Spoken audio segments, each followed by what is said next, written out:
오늘은 베드로전서 2장 18절로 25절 말씀, 이 말씀을 가지고 함께 말씀을 나누겠습니다. 제목은 선을 행함으로 고난을 참으라. 고난에 관련된 부분이 말씀에서 많이 나올 것 같습니다. 우리가 계속 지금 베드로전서 2장 후반부를 함께 살펴보고 있습니다.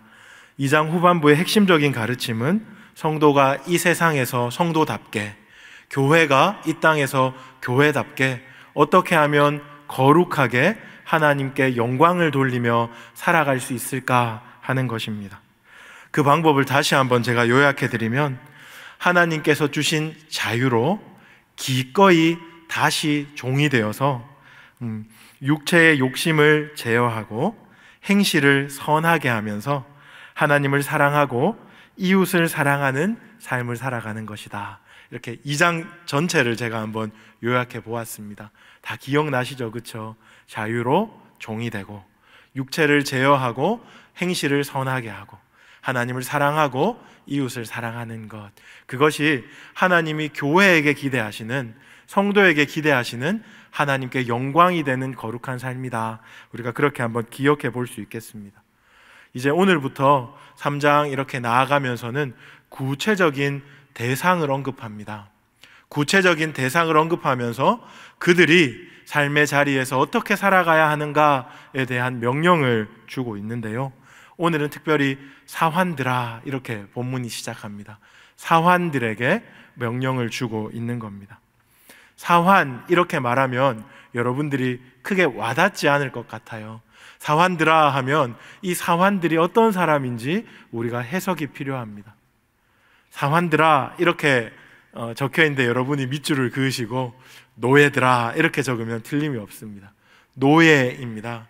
로마 당시에 가장 하층민, 자유가 없던 그 노예들, 사회적으로 멸시 천대받는 그 사람들. 그런데 그 사람들 중에 예수를 믿은 성도된 자들에게 지금 사도 베드로가 권면의 말씀, 명령의 말씀을 주고 있습니다. 어떤 명령입니까? 18절을 다시 한번 보십시오. 사환들아, 범사에 두려워함으로 주인들에게 순종하되 선하고 관용하는 자들에게만 아니라 또한 까다로운 자들에게도 그리하라. 그렇게 말하고 있습니다. 범사에 두려워함으로 주인들에게 순종하라 라고 명령하고 있습니다. 범사에 두려워함으로 순종하라. 이것은 우리가 이미 살펴봤던 내용입니다. 지금 사도 베드로는 주인이나 혹은 왕을 두려워하라고 명령하는 것이 아닙니다. 범사에 누구를 두려워합니까? 여호와 하나님을 두려워하라. 그렇게 앞서서도 계속해서 똑같은 어조로 우리에게 명령을 하고 있는 겁니다. 하나님을 경외하는 것입니다. 사랑함으로 두려워하는 것, 사랑과 두려움이 공존하는 하나님께만 드릴 수 있는 그 감정, 그 경외로서 모든 일에 순종하라라고 말하는 겁니다. 그렇게 하나님을 순종하는 마음으로 주인이 되었든 왕이 되었든 그를 존대하고 존중하라 하는 것이 베드로가 계속해서 우리에게 주고 있는 명령입니다. 이 명령, 범사에 두려워함으로 주인들에게 순종하라라는 명령은 우리가 보았을 때 굉장히 성경적이고 바른 명령인 것 같습니다. 하지만 이 명령을 받고 있는 대상이 지금 누구입니까? 노예들입니다. 노예들. 그렇기 때문에 이 명령을 들은 노예들은 이 명령 앞에 답답하고, 오늘날 말로 하면 상처를 받았을 수도 있겠다, 그런 생각을 합니다. 왜냐하면 이 말씀을 듣는 자들이 노예이기 때문에 그렇습니다. 노예는 직업이 아니잖아요. 노예는 그들이 타고난 운명입니다. 더 구체적으로 말하면 타고난 불행입니다. 자유인들과 귀족들과 비교해 봤을 때, 날 때부터 노예로 불행하게 태어나서 평생 노예로 불행하게 살다가 죽을 때 노예로 불행하게 죽는 것이 이때 당시에 노예들이 처한 현실이었습니다. 근데 사도 베드로가 지금 무슨 말을 하고 있습니까? 노예들아, 너희들은 노예로서 최선을 다하라, 이렇게 명령하고 있는 겁니다. 노예들이 이 말을 들었을 때 제가 노예였으면 화가 났을 것 같아요.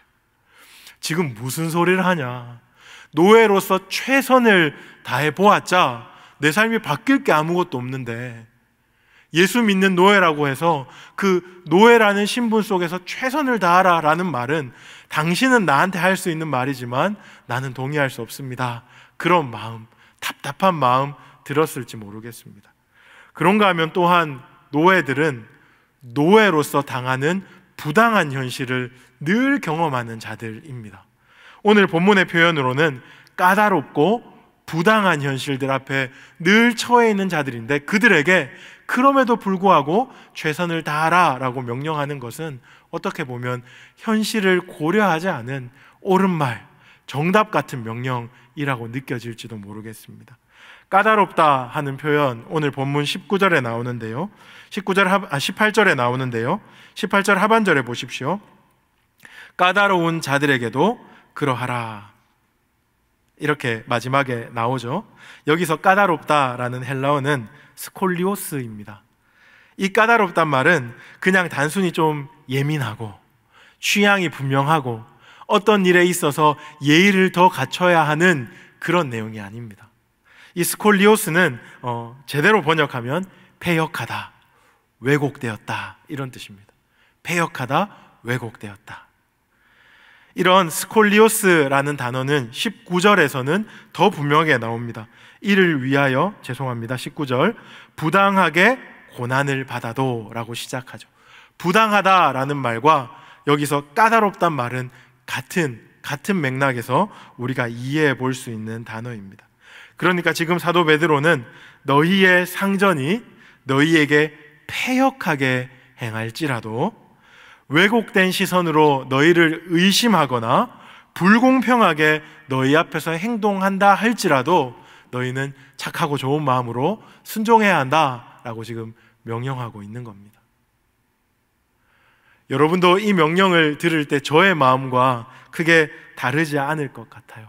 요즘 아이들 쓰는 말로 고구마를 100개 먹은 것 같은 답답함이 있습니다. 현실적으로 바뀌지 않는 고난의 상황을 경험하고 있어요. 아무리 노력해도 이 고난을 극복할 수 없는 상황 속에 있는 자들입니다. 그리고 그들이 처한 현실은 늘 부당하고 늘 불공평한 현실입니다. 그들에게 너희가 이제 하나님을 믿었으니 예전에는 어떻게 살았던지 잘 모르겠고 지금부터는 노예로서 최선을 다해 라고 목사님이 말한다면, 여러분들이 만약에 노예라면 어떤 마음이었을까요? 너무 답답하고 화가 났을 것 같아요. 그런데 베드로는 눈치가 1도 없습니다. 그 눈치를 보면서 그 답답하고 화가 난 표정을 보면 멈추어야 할 텐데 멈추지 않고 계속해서 그 명령들을 이어갑니다. 19절 상반절 보십시오. 부당하게 고난을 받아도 하나님을 생각함으로 슬픔을 참아라, 그렇게 말해요. 참아라 라고 또 명령을 합니다. 그리고 20절 하반절 보십시오. 그러나 선을 행함으로 고난을 받고 참아라, 그렇게 말해요.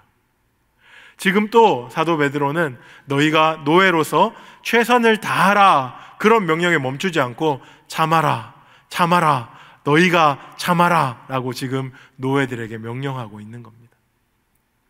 노예들이 이 말을 들었을 때 이것은 노예들의 분노를 유발시키는 트리거와 같은 말이었을 거예요. 왜 그렇습니까? 노예가 노예로서 태어나서 자라면서 그의 일생에서 가장 많이 들었던 말이 무엇이겠습니까? 그 노예였던 아버지에게, 노예였던 어머니에게, 노예였던 형과 친구 그리고 선배에게 들었던 말은 다름이 아닌 참아라 라는 말이었을 거예요. 네가 참아라, 어쩔 수 없잖아. 네가 참아라, 네가 화를 낸들 바꿀 수 있는 게 없잖아. 참아라, 참아라. 이 참아라는 말은 그들의 무능함에 대한 한 번 더 공격이고요, 이 참아라는 말은 바꿀 수 없는 현실에 대한 한 번 더 뼈아픈 상처가 되었을 겁니다. 근데 베드로는 그들에게 계속해서 말하는 거예요. 참아라, 참아라. 이게 웬일입니까? 베드로가 지금 목회자로서 전혀 센스 없이 노예들아 라고 말해놓고 노예들이 전혀 기대하지 않는 명령을 하고 있는 겁니다. 상황은 바뀌지 않을 거야. 너가 하나님을 믿었어도 상황은 절대로 바뀌지 않을 거야. 그러니까 그 상황에서 최선을 다해. 그리고 최선을 다하다가 어려운 일이 생기잖아? 참아. 그 상황에 최선을 다하다가 슬픈 일이 생기잖아? 참아. 그렇게 말하고 있습니다. 이런 명령 앞에 노예들의 분노는 이제 베드로가 아니라 하나님을 향할 것이 불보듯이 뻔합니다. 하나님을 믿으면 우리가 왕같은 제사장이 되고 거룩한 나라가 되고 택하신 족속이 된다면서요. 그런데 왜 우리 삶은 이렇게 바뀌지 않습니까? 나는 참아야 하고, 나는 견뎌야 하고, 나는 버텨야 하고, 세상은 전혀 바꾸시지 않는 그 하나님의 불의하심에 대한 답답함이 생겼을 것 같아요. 오늘날을 살아가는 성도로서 우리가 경험하는 것도 크게 다르지 않습니다. 교회에 오면 하나님 전능하신 분이래요. 하나님은 모든 것을 다 하실 수 있대요. 하나님은 홍해도 가르고 죽은 자도 살릴 수 있다고 말씀하시는데 결국 결론은 무엇입니까? 내가 참아야 된다. 내가 내 생각을 바꿔야 된다는 거예요. 내가 지금 불평하고 불행한 자리에 있는 것은 내 신앙의 모자람 때문이라는 거예요. 하나님 아무것도 안 하셔요. 여러분, 이런 답답함을 경험해 보신 적이 없으신 분들처럼 앉아 계시네요. 저는 끝없이 지금도 그런 어떤 마음의 그런 아픔들이 있어요. 하나님 도대체 뭐 하십니까? 그렇게 물어보고 싶은 순간들이 너무 자주 발생하잖아요. 내 삶에서 이해할 수 없는 고난이 너무 빈번하게 찾아와요. 다른 사람과 비교했을 때 정말 끝없이 나는 아프고 나는 고난당하고 내가 최선의 노력을 다하고 하나님 앞에 엎드려 있어도 결국에는 바꿔야 하는 게 내 마음일 뿐이라면 정말 하나님 살아계신 거 맞나? 정말 하나님 믿는다는 게 결국에는 그냥 마음 다스림 이것뿐인가 하는 그런 질문들이 자꾸 내 마음에 나타날 거예요. 오늘 이 편지를 받는 노예들도 그렇지 않았겠습니까? 근데 우리가 믿기로, 우리가 알기로 이렇게 참아라, 최선을 다해라 하고 그냥 공중에 붕 떠 있는 옳은 말, 바른 말 명령할 거면 하나님이 이것을 우리에게 성경으로 주시지 않았겠죠. 이 안에 또 다른 실마리가 분명히 있을 겁니다. 우리의 이 답답함, 우리의 이 물음표에 대한 해답을 줄 수 있는 실마리가 분명히 본문 앞에 들어있을 겁니다. 오늘 우리는 그것을 필사적으로 찾아내야 하겠죠. 먼저 사도 베드로는 예수 그리스도를 우리에게 제시합니다. 성도의 모델은 바로 예수 그리스도인데 그 말씀을 21절에서 하고 있습니다. 21절 한번 보십시오.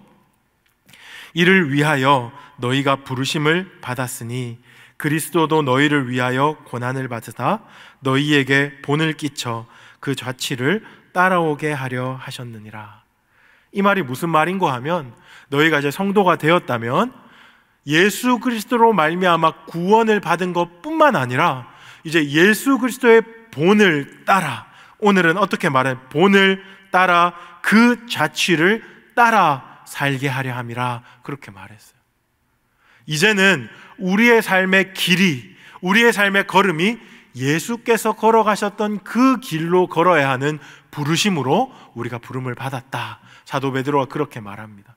그런데 그 자취가, 그 걸음이 어떤 자취고 어떠한 걸음입니까? 오늘 본문에서 말하는 것은 고난의 걸음입니다. 베드로가 이렇게 말하는 겁니다. 너희들이 당하는 고난을 이상하게 여길 것이 아니다. 왜냐하면 너희의 본이 되신 예수 그리스도도 이 땅에서 부당한 고난을 당하셨기 때문에 그렇다. 그리스도께서 부당한 고난을 당하셨어요. 억울한 일을 당하셨어요. 하지만 하나님께 순종함으로 참으셨어요. 그리고 하나님께서 이 일의 결과로 예수 그리스도께 영광을 허락하셨다. 지금 베드로는 그 이야기를 우리에게 담담한 어조로 해주고 있는 겁니다. 22절부터 24절까지인데요. 우리 한 목소리를 한번 읽어볼까요? 22절부터 24절까지 시작. 그는 죄를 범하지 아니하시고 그 입에 거짓도 없으시며 욕을 당하시되 맞대어 욕하지 아니하시고 고난을 당하시되 위협하지 아니하시고 오직 공의로 심판하는 이에게 부탁하시며 친히 나무에 달려 그 몸으로 우리 죄를 담당하셨으니 이는 우리로 죄에 대하여 죽고 의에 대하여 살게 하려 하심이라. 그가 채찍에 맞음으로 너희는 나음을 얻었나니. 예수님을 따라 살아야 하는데 특별히 예수 고난 당하신 것처럼 우리도 이 땅에서 고난을 당해야 한다. 그것이 성도가 따라야 할 본이고 따라야 할 자취다 이야기하면서 예수님 이야기를 이렇게 쭉 풀어주고 있는 겁니다. 그리스도가 고난 당하셨습니다. 그런데 그 고난은 허무하게 끝이 나는 고난이 아니었다 이렇게 말합니다. 지금 덮어놓고 예수님이 고난을 당하셨으니 너희도 고난을 당하는 것이 마땅한 것이 아니냐, 너희는 종이니 종으로 최선을 다해라, 종이니 참으라 말하는 것이 아니고 이 고난에 대한 이야기를 이어가며 고난의 끝이 어디에 닿아 있는가를 지금 베드로가 우리에게 보여주고 있는 겁니다. 고난의 끝이 어디에 닿아 있습니까? 주께서 고난 당하심으로 우리가 생명을 얻었습니다. 구원의 영광으로 맞닿아 있다는 것을 우리에게 보여주고 있는 겁니다. 이 고난은 영광으로 나아가는 문이다 하는 새로운 눈을 지금 베드로는 우리에게, 특별히 오늘 본문에 이 어려움 가운데 있는 사환들, 노예들에게 주고 있는 겁니다. 고난이 너무 막막하잖아요. 답답하잖아요. 하나님이 왜 아무 일도 안 하시나 이런 생각이 들잖아요. 그런데 우리의 생각을 바꾸어서, 우리의 깨달음을 바꾸어서 이 고난이야말로 하나님이 열어주신 영광을 향해 나아가는 문이구나 하는 그것을 우리가 붙들어야 한다는 겁니다. 이러한 맥락에서 베드로가 계속 참으라, 참으라, 참으라 라고 말하고 있는 겁니다. 힘이 없으니 참아야지 어쩔 수 있겠어? 라고 말하는 게 아니에요. 현실은 끝까지 바뀌지 않을 거야. 그러니까 너를 보호하는 방법은, 네 마음이라도 지키는 방법은 참는 것, 긍정적인 마음을 품는 것 밖에 없지 않겠어? 지금 베드로가 그 얘기하는 것이 아니에요. 눈을 열어주는 거예요. 눈을 열어서 이 고난은 그냥 단지 고난으로 끝나는 것이 아니고 마침내 영광으로 이어지는 문이다 하는 것을 우리 구주 예수 그리스도 참된 본이신 분을 보여주면서 우리에게 참으라 라고 말하는 거예요. 산 소망입니다. 썩지 않고 쇠하지 않고 더럽지 않을 유업을 바라보라 하는 우리 베드로전서 1장의 명령과 연결되는 메시지입니다. 눈을 열어야 합니다. 제가 답답하고 고구마를 100개 먹은 같은 현실이라고 여러분에게 말했지만, 우리가 그 답답함을 느낄 때 하나님께서 우리의 눈을 열어주시는 거예요. 고난의 끝에 다른 무언가가 있다는 것을 우리에게 알려주십니다. 우리는 예상할 수 없어요. 우리는 기대할 수 없어요. 우리가 계산한 대로 그렇게 이루어지지 않을지 모르겠습니다. 하지만 가장 영광스러운 결론이 우리 앞에 놓여져 있다라는 것을 예수 그리스도를 통하여 우리에게 끝없이 말씀이 보여주고 있습니다. 우리가 이 땅을 살아갈 때 고난을 이런 식으로 해석하고 고난을 이런 식으로 이해해야 합니다.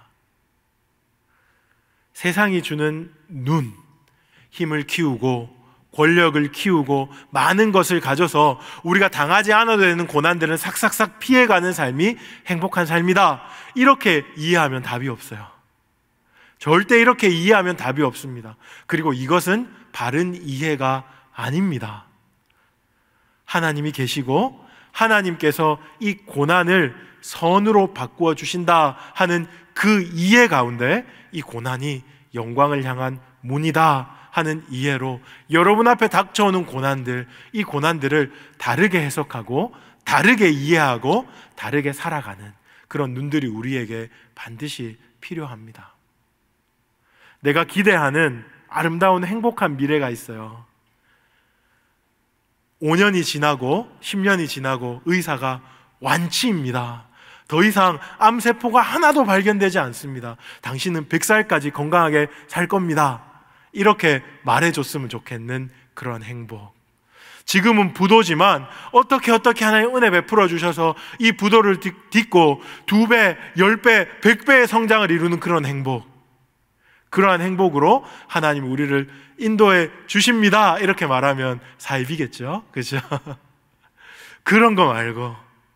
하지만 이 미천한 우리가 생각할 수 있는 최선이 그런 것밖에 없는 우리를 뛰어넘으시는 하나님께서 가장 선한, 가장 영광스러운 마지막의 결과를 주실 것이다라는 것을 믿고 이 고난의 시간을 우리가 예수님을 모델링하여서 통과하라라고 베드로가 이야기해주고 있는 겁니다.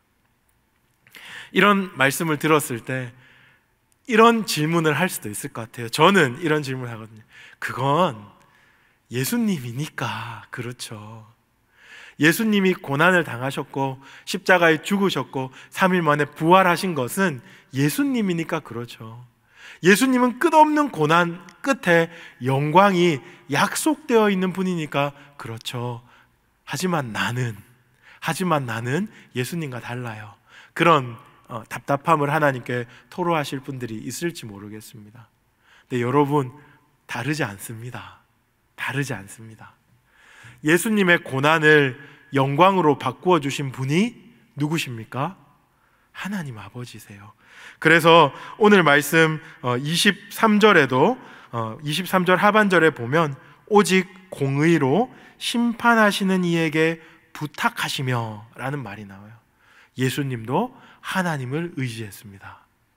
고난을 통과하며 예수님도 이것이 영광으로 끝날 것이다 다 알고 이 고난은 어느 시점에 끝날 거니까 내가 그때까지만 버티면 돼 라고 생각하고 버틴 것이 아니고 하나님께 부탁한 거예요. 하나님 선하시죠? 하나님 완전하시죠? 하나님 탁월하신 분이죠? 내가 하나님께 맡깁니다. 나는 이 고난의 끝을 알 수 없지만 이 끝을 붙들고 계신 분이 하나님이심을 믿고 맡깁니다. 예수님도 그러하셨다는 거예요. 하물며 예수님도 그러하셨는데 우리는 어떻게 하겠습니까?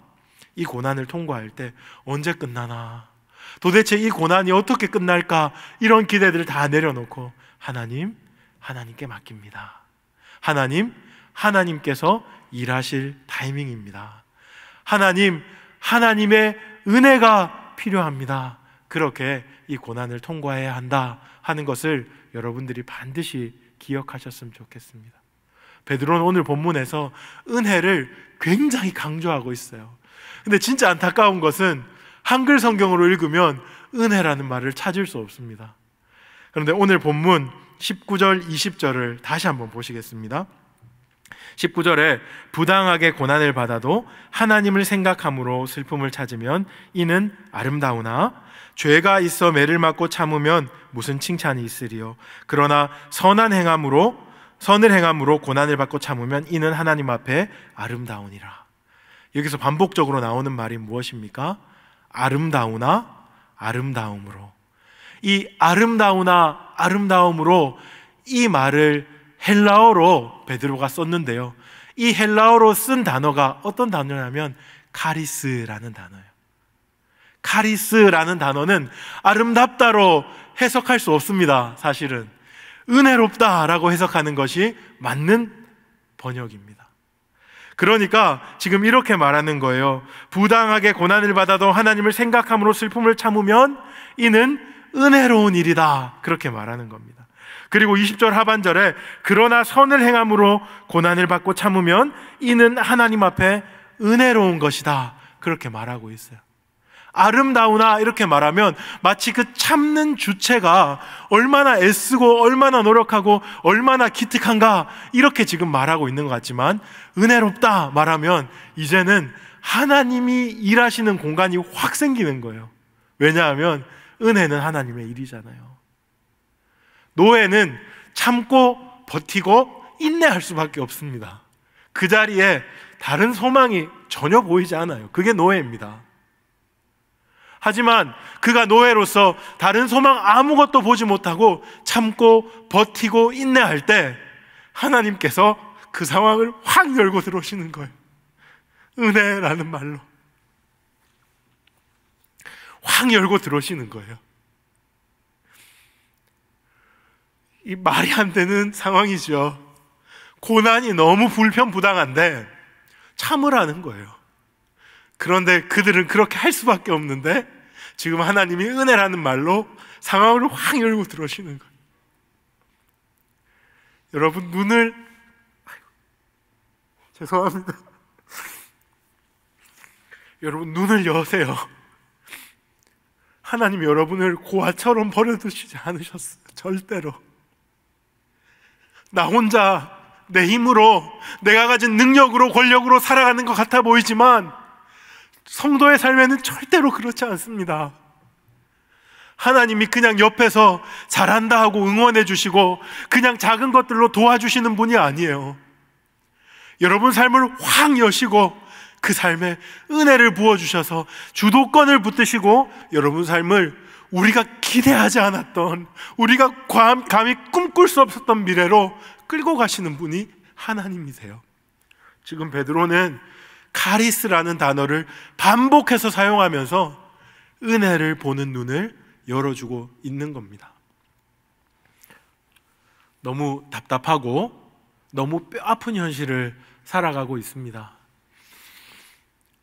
내 힘으로는 미래가 보이지 않는 불투명한 삶을 살아가고 있습니다. 어떻게 해야 돼요?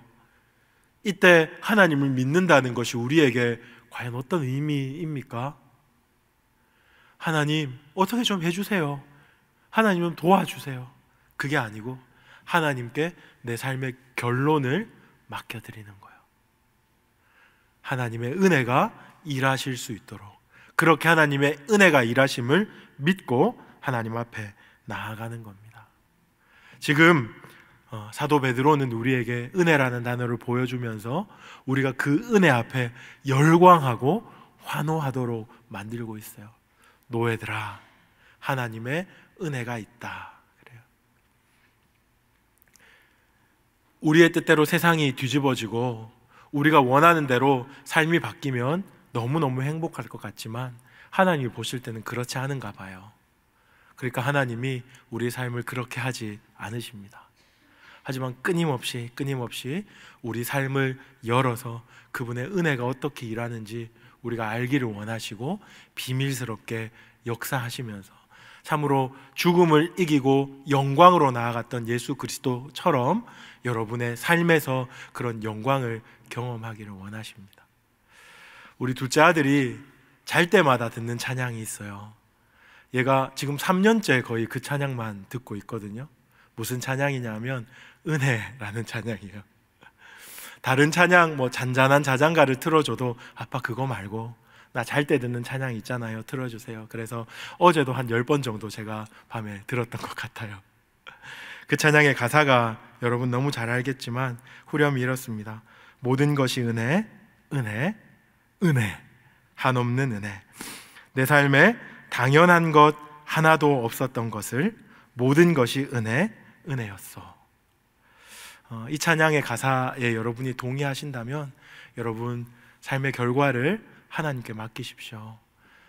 이때 당시에 노예와 같은 삶을 살았던 사람, 노예였던 사람들, 이 사람들의 삶의 영광을 우리는 교회사에서 봅니다. 이 노예들 때문에 어떤 일이 일어났습니까? 로마가 기독교 국가로 바뀌게 되었어요. 아주 놀라운 일들이 벌어났어요. 여러분 삶에 팍팍하고 눈물이 있고 아픔이 있습니까?